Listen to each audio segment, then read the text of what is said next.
துலாம் ராசி அன்பர்கள் இன்றைய நாளில் வந்து பார்த்திங்கன்னா திங்கட்கிழமை ஏதாவது வண்டி வாகனங்களை வாங்குவதற்கான முயற்சி எடுப்பீங்க. வண்டியில் கொஞ்சம் ஆல்ட்ரேஷன் பண்ணலாம், கார்லேயோ பைக்லேயோ ஏதோ ஒரு சின்ன ஆல்ட்ரேஷன்.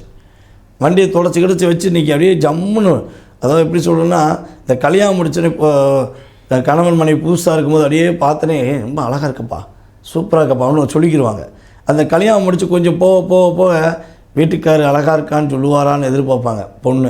அதுபோல் நம்ம கிளம்பும்போது அழகாக இருக்கானான்னு சொல்லுவாங்களான்னு மாப்பிள்ளை வந்து பொண்ணு எதிர்பார்ப்பார். ஸோ இந்த எதிர்பார்ப்புகள் மட்டும்தான் இருக்கும். இது ஏன்னா கல்யாணம் முடித்த புதுசு அந்த எதிர்பார்ப்பு ஓப்பனாக பேசுகிறாங்க. ஓகேவா? அதே மாதிரி தான் இன்றைய நாளில் உங்கள் வாகனம் உங்களை பாராட்டும். பரவாயில்லையா, இவ்வளோ நாள் கழிச்சு நீ தான் நம்மளை தொடச்சிருக்காரு, நீ தான்ப்பா தொடச்சிருக்காங்க மேடம் அப்படின்னு சொல்கிற அளவுக்கு நீங்கள் உங்களுடைய வண்டி வாகனங்கள் மேலே அதிக அக்கறை காட்டுவீங்க. அதே போல் புதுசாக வண்டி வாங்கணும் ஆசைப்பட்டீங்கன்னா வாங்குறதுக்கான இயக்கம் செயல்பாடுகள் உண்டு. அப்போ வண்டி வாகனங்களை வாங்கி ஒரு சரியான ஒரு இயக்கத்தை உருவாக்கி இன்றைய நாளில் நீங்கள் மகிழ்ச்சியாக இருப்பதற்கான காலகட்டமாக உறுதியாக சொல்ல முடியும்.